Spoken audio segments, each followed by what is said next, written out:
Bismillahirrahmanirrahim. Studi info kali ini judulnya adalah Kiri Islam, bukan Islam kiri. Islam kiri ini istilah dari sebagian kalangan Islam yang mengakomodasi paham komunisme. Dan ini pernah ada di bumi pertiwi, yakni pada saat terbentuknya organisasi SI Merah atau Serikat Islam Merah, akibat perpecahan dari Serikat Islam. Ini terjadi di tahun 1929. Kemudian di belahan dunia Islam lain, seperti di Mesir, juga Maroko, juga pernah muncul gerakan Islam kiri.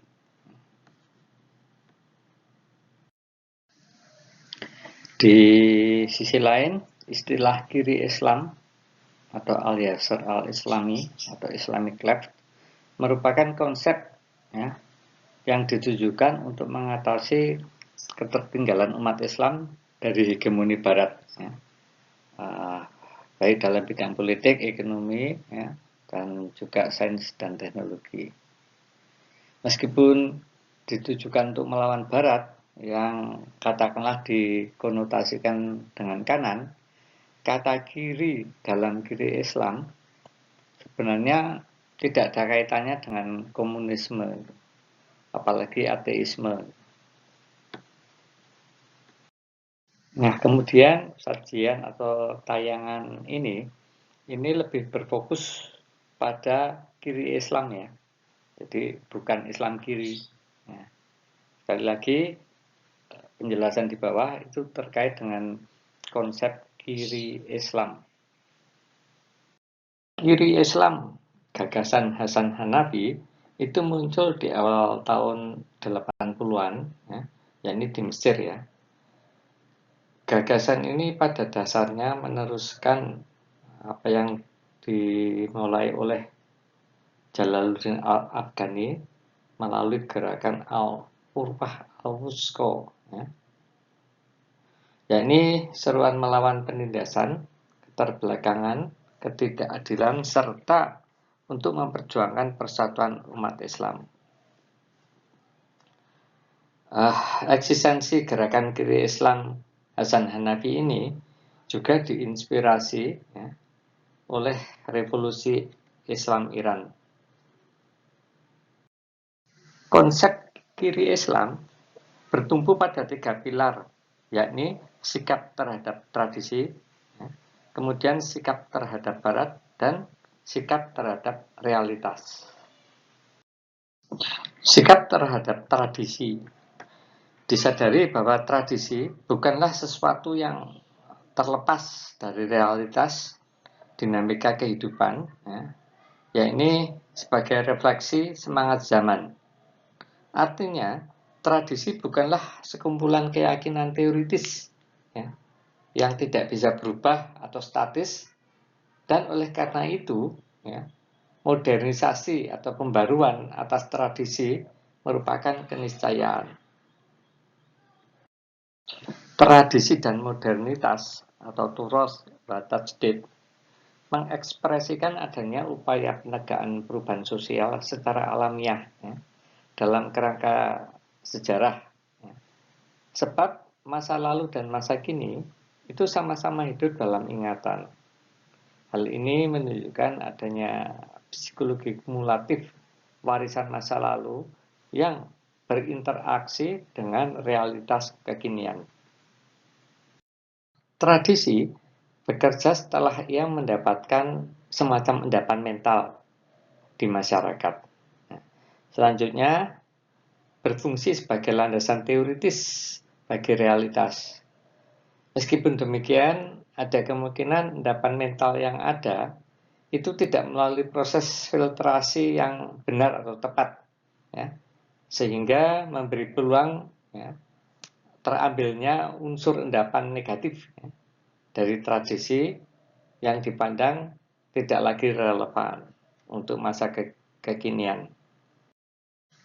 Dengan memanfaatkan konsep penyaringan atau filtrasi terhadap tradisi, Hasan Hanafi mencoba melakukan kritik historis, ya, sekaligus membuka pintu untuk pengambilan bentuk baru, ya, dari tradisi, ya, yang mengarah pada modernitas. Setelah pilar sikap terhadap tradisi, ya, sebagai pilar pertama dari kiri Islam, maka pilar kedua kiri Islam adalah sikap terhadap Barat. Salah satu ciri modernitas itu ditandai dengan terbentuknya masyarakat global yang syarat dengan kemajuan sains dan teknologi. Modernitas diawali oleh negara-negara Eropa atau Barat, ya, dengan penguasaan sains dan teknologi selama ratusan tahun terakhir. Berpangkal dari hal inilah, kemudian terjadi himpitan antara modernisasi dan westernisasi, ya. Dua hal yang sebenarnya berbeda, tapi terjadi kelindan, kurang lebih seperti itu.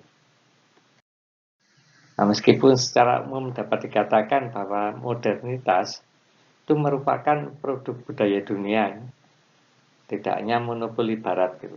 Namun tak pelak, ya, bahwa kenyataan yang menunjukkan bahwa modernitas itu asalnya dari dunia Barat, terutama dalam aspek sains dan teknologi, ya, maka dikatakan modernitas itu membawa serta sisa limpahan atau carryover budaya Barat. Modernitas yang diadopsi dari Barat oleh negara-negara Islam senantiasa mengandung elemen perjuangan, ya, mencapai kesejahteraan dan kemakmuran. Ini universal, ya. Dan niscaya karena dengan adanya kemakmuran, ya, maka bidang-bidang lain seperti sosial, politik, ya, juga pertahanan relatif mudah untuk dikelola. Nah, patut disayangkan bahwa modernitas Barat, ya, secara historis itu dekat dengan kapitalisme, ya, yang kemudian tersambungkan dengan paham imperialisme dan kolonialisme. Nah, demikian sehingga imperialisme dan kolonialisme negara-negara Eropa atau Barat atas dunia Islam itu melahirkan kondisi traumatis, ya, secara intelektual maupun psikologis. Saat Hasan Hanafi, ya, mengemukakan gagasan oksidentalisme, ya ini belajar dari Barat, ya, sebagai jalan, ya, dari pilar sikap terhadap Barat. Pertama-tama itu mengacu pada tiga paham, yaitu reformasi keagamaan, sosial liberal, dan reformasi paham sekuler. Nah, masing-masing paham atau ideologi tersebut itu diwakili oleh tokoh-tokohnya, ya. Di antaranya Jalaluddin Al-Afghani, ya, untuk yang reformasi keagamaan, kemudian Rifat At-Tahtawi, ya, yang untuk reformasi sosial liberal, dan Shibli Simel, ya, yang terkait dengan reformasi paham sekuler. Paham atau kelompok reformasi keagamaan itu menawarkan semacam kekuasaan, militer, sistem parlemen, dan hak kepemilikan. Sementara paham atau kelompok sosial liberal menawarkan sistem pembentukan negara modern. Nah, di sisi lain, ya, paham atau kelompok sekuler menawarkan wacana ilmiah sekularis. Sikap terhadap Barat, ya, ini pilar kedua yang terwakili oleh oksidentalisme, ya, itu muncul tidak semata-mata sebagai antitesis terhadap orientalisme, ya, atau pandangan atau fokus atau pandangan terhadap dunia timur gitu. Namun, ya, ia lebih dipandang sebagai upaya mengurai simpul dialektika antara kompleksitas inferioritas, ya, dengan kompleksitas superioritas pada lian atau pihak lain atau the other, al-akhor. Ya, dalam hal ini adalah dunia barat. Oleh karena itu, menurut Hanafi, studi tentang barat atau oksidentalisme perlu dilakukan melalui cara pertama, memahami keunggulan sains dan teknologi barat, ya, dan itu bukanlah dijadikan sebagai tujuan, namun sebagai ilmu perantara.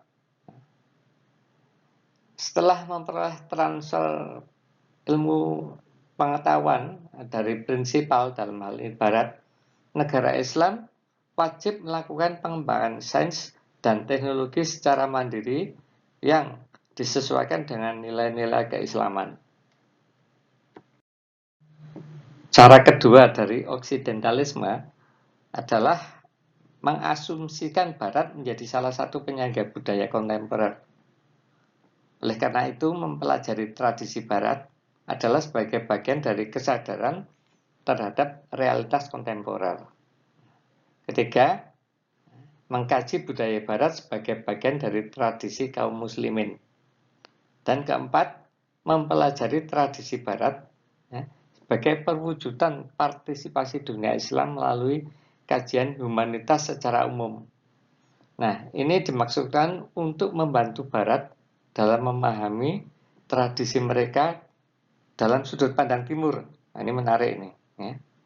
Oleh karena itu, sebagaimana pada Orientalisme, dunia Timur itu juga perlu memahami diri melalui kacamata Barat. Setelah pilar pertama dari kiri Islam, yaitu sikap terhadap tradisi, dan pilar kedua kiri Islam adalah sikap terhadap Barat, maka pilar ketiga dari kiri Islam adalah sikap terhadap realitas. Realitas dalam hal ini realitas kekinian merupakan basis kesadaran penting untuk menghindari jebakan pada atau atas nostalgia kejayaan Islam masa lalu atau Islam klasik, sekaligus mengantisipasi perkembangan ya, dinamika dunia ke depan.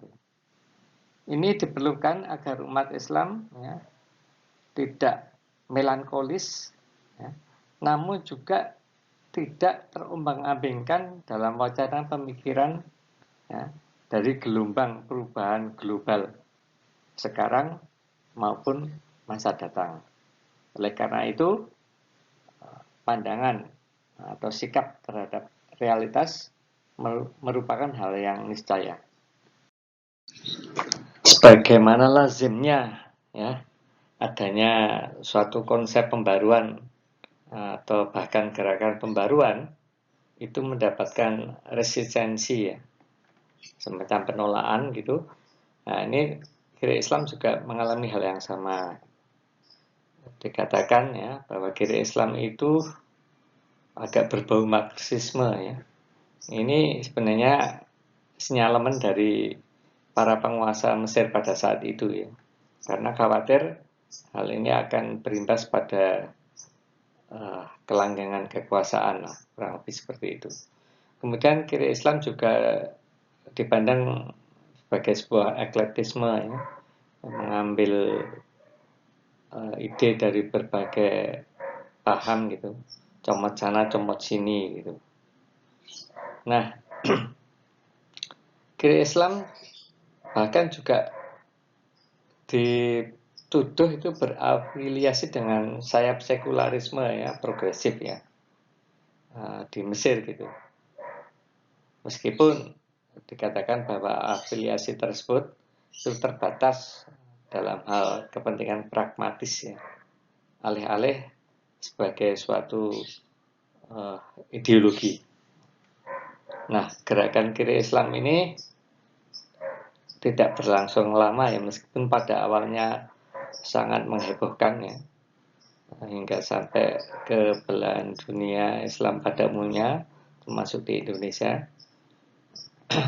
Namun karena sifatnya dalam tanda petik itu terlalu intelektual, maka konsep ini atau gerakan ini itu hanya direspon ya, mayoritas oleh kalangan intelektual itu, sehingga tidak sampai merambah kepada kalangan umum atau grassroots gitu, sehingga dengan berjalannya waktu maka konsep atau gerakan pemberdayaan ini redup dengan sendirinya. Walau alam bisawab, mohon maaf atas segala kekurangan. Terima kasih.